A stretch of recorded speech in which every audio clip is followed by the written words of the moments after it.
Hello বন্ধুরা, দেখো আজকে এই যে জ্যান্ত তেলাপিয়া মাছের ঝোল করছি। টমেটো, আলু, আমার ধনে গুঁড়ো, জিরে গুঁড়ো সব কিছু দিই। আর ধনে পাতাটা, ওই যে ধনে পাতা রেখেছি, লাস্টে ধনে পাতা দেবো। আর এদিকে উচ্ছে আলু ভাজা ভাজছি।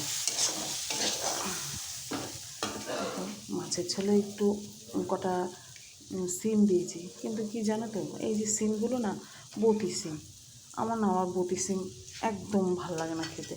কিন্তু বেশিরভাগ মানুষই দেখো বটি সিম কিন্তু ভালো খায়, কিন্তু কি জানি আমি যেন একটু ব্যতিক্রম, জানো তো। তোমাদের দাদাভাইও আবার বটি সিমটা ভালো খায়, কিন্তু আমি আবার বটি সিমটা আমার ভালো লাগে না, কেন কি জানি আমি খেতে পারি না। তাই অল্প করে দিয়েছি সিমটা।